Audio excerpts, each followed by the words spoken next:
Fala pessoal, tudo bom com vocês? Aqui é Nostalgia, sejam todos bem-vindos a esse canal. E no vídeo de hoje estamos mais uma vez com aquela série de vídeos dos momentos bizarros do SBT. Eu acho que essa aqui deve ser a parte 4 ou 5. Sem mais explicações, vamos aqui para mais momentos bem inusitados que aconteceram nessa emissora.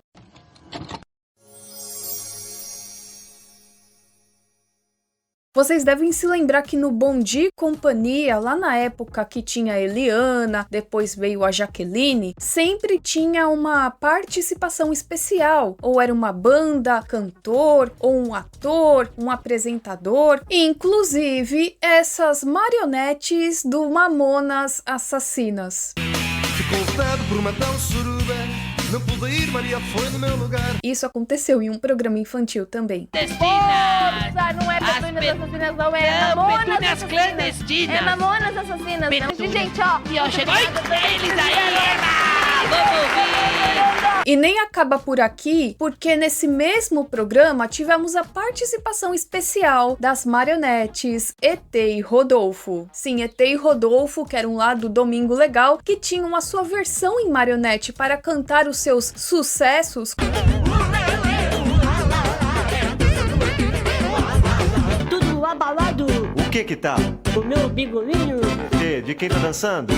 Eu sei que se fosse nos dias de hoje o Ministério Público ia atrás de todo mundo, mas como estamos nos anos 90, a coisa era diferente e agora eu vou dar um pouquinho de contexto para vocês. O grupo Marionetes do Guarujá fazem diversas apresentações com essas marionetes, esses bonecos, que são nada mais nada menos que artistas conhecidos, e o grupo tem história porque eles atuam há mais de 25 anos e eles mesmos que fazem os bonecos, que manipulam, que fazem tudo. Coreografia, como é que vai manipular os bonecos, iluminação, eles tomam conta de tudo. Tivemos, por exemplo, do Roberto Carlos, do Michael Jackson, do Raul Seixas, entre outros famosos. E o grupo de marionetes do Guarujá já esteve no Domingo Legal, o que é esperado, até porque Domingo Legal era cada coisa, então eu acho que isso aqui foi a mais leve entre elas, não é? Mas quando chega Bom Dia e Companhia,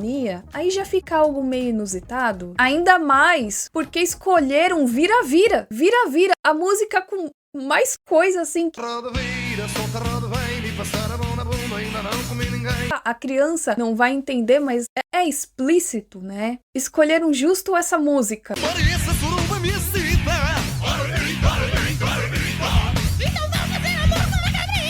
Aliás, alguém aqui se lembra desse dia? Era mais um dia normal na televisão brasileira, mais precisamente no dia 28 de outubro de 1998. Manuel na cabeça, tem que ficar largado de putaria e vai cortar na poderia.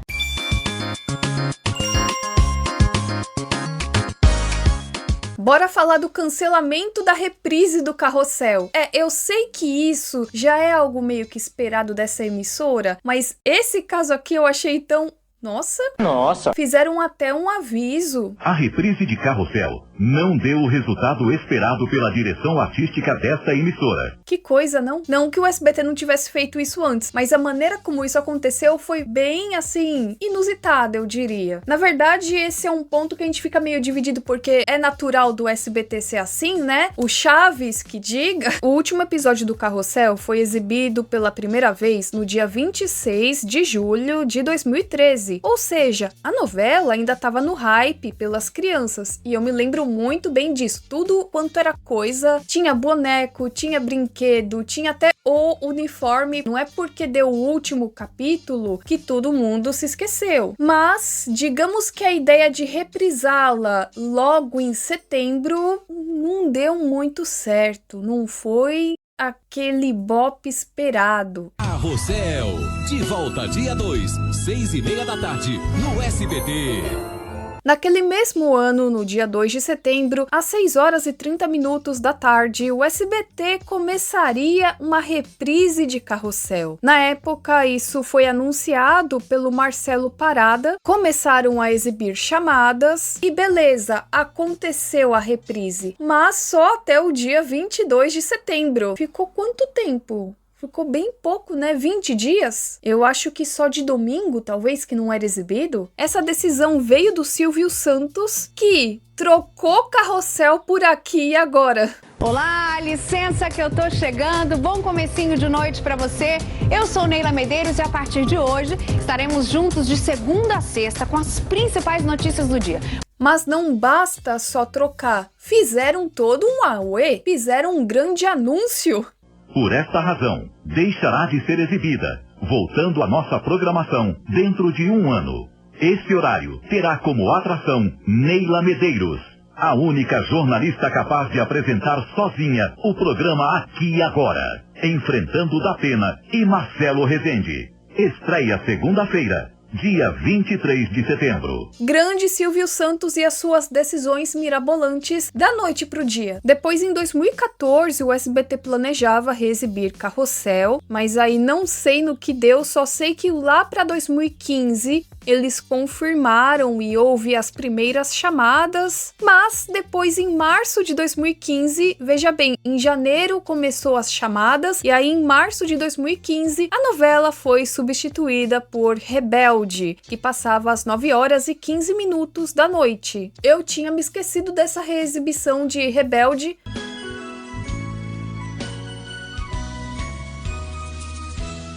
Depois, em 2022, tivemos uma outra reprise de Carrossel que, por estarmos em 2022, 10 anos depois, tiveram que, assim, picotar a novela. Alguns falam que isso foi por conta do tempo, mas também, né, galera? Se a gente pegar certos momentos de Carrossel que foram exibidos em 2012, quando tudo era mais vida louca das ideias, hoje em dia já não pode mais. A Valéria morreu. Alguém sabe por que a mulher se casa de branco? Pra combinar com o fogão e com a geladeira. Qual é a diferença? Ele é o único judeu da classe, professora. A novela foi tão cortada que dizem que ao todo ela foi exibida em 107 capítulos. Nossa, então assim, cortaram metade da novela. Aí eu fico pensando, será que nessa reprise exibiram essa cena aqui do final, do Cirilo e da Maria Joaquina? Só que não seria aceito de jeito nenhum nos dias de hoje. Agora nós vamos para o próximo caso, também conhecido como Gugu Queimado.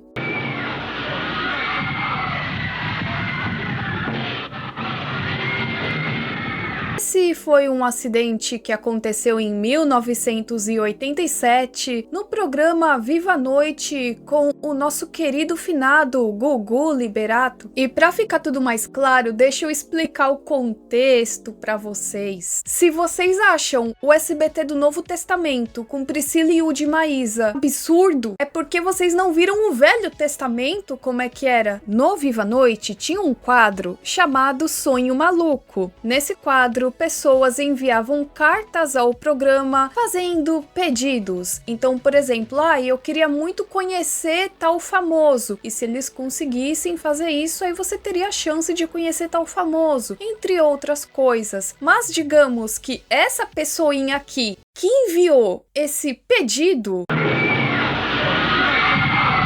é algo perigoso? É algo que coloca a vida de qualquer um em risco? Sim, colocaram fogo e eu coloquei o capacete.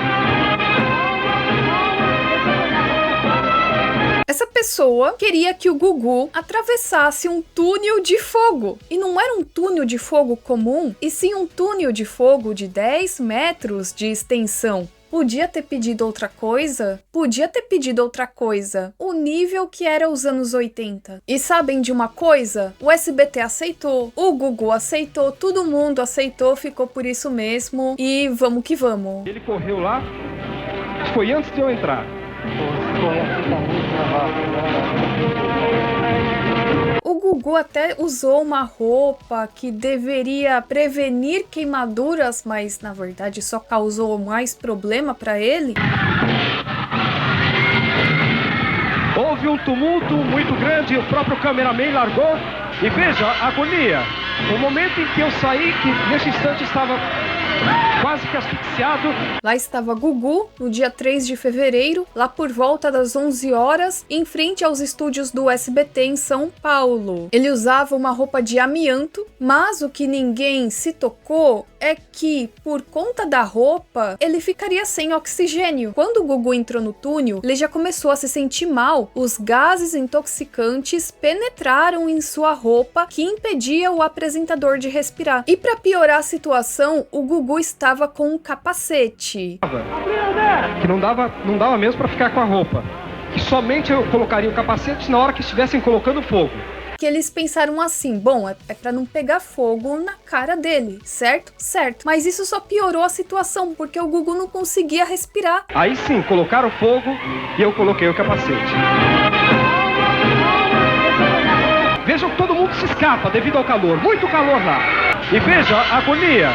O momento em que eu saí, que nesse instante estava quase que asfixiado. Que desespero que o Gugu passou por conta de uma pessoa que simplesmente enviou uma cartinha falando que queria que o Gugu atravessasse um túnel de fogo. Gugu até relatou que chegou uma hora que ele não conseguia respirar e que ele achava que morreria lá mesmo. E que foi horrível, foi uma das piores coisas que já aconteceram com ele. Por mais que o Gugu tivesse toda aquela roupa e tudo mais, ele queimou as mãos. Ele tentou tirar o capacete na hora do desespero para conseguir respirar e nisso ele queimou as suas mãos. Do estúdio ele já foi levado para o hospital, teve que tomar soro, teve que receber oxigênio.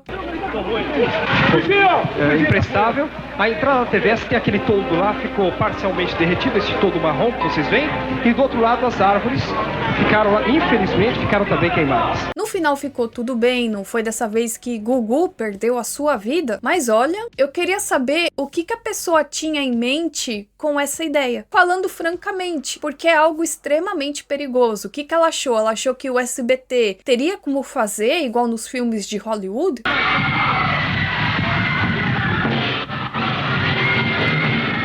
Houve um tumulto muito grande, o próprio cameraman largou. Correndo na TVS, aí está o André. Nós fomos então para o pronto-socorro de Santana. Os bombeiros foram socorridos. A gente sabe que sempre houve uma batalha de audiência entre o SBT e a Globo. Sempre aconteceu, acho que desde que o SBT existe, né? Que eles ficavam nessa de, o SBT vai exibir isso, a Globo vai exibir aquilo, aí vinha o SBT com uma chamada pra tentar alfinetar a Globo. SBT ganhou da Globo de ponta a ponta e o nocaute aconteceu às 5h20, quando o Gugu derrubou o Faustão, batendo de 31-13. Aguardem o Domingo Especial número 2. Isso também é algo que faz ou fazia parte da natureza do SBT, mas eu vou comentar de um caso que ele não é muito falado, que é uma vez que a Globo e o SBT exibiram um filme, na verdade o SBT que exibiu antes, mas a Globo ia exibir, já tinha feito uma chamada, inclusive. Esse caso aconteceu lá por volta de 2005, envolvendo o filme Buffo e Spallanzani, um filme nacional que é uma adaptação de um romance de Rubem Fonseca. A Globo anunciou que exibiria o filme no Festival Nacional. Quem se lembra dele? Porém, chega a dona SBT um dia antes da Globo exibir e exibe o filme completo no Cine Espetacular. Ah, Globo, eu sei que você queria muito, mas opa, olha só que o filme completo no Cine Espetacular, Globo. Claro que quando a Globo ficou sabendo disso, ficou bem pé da vida.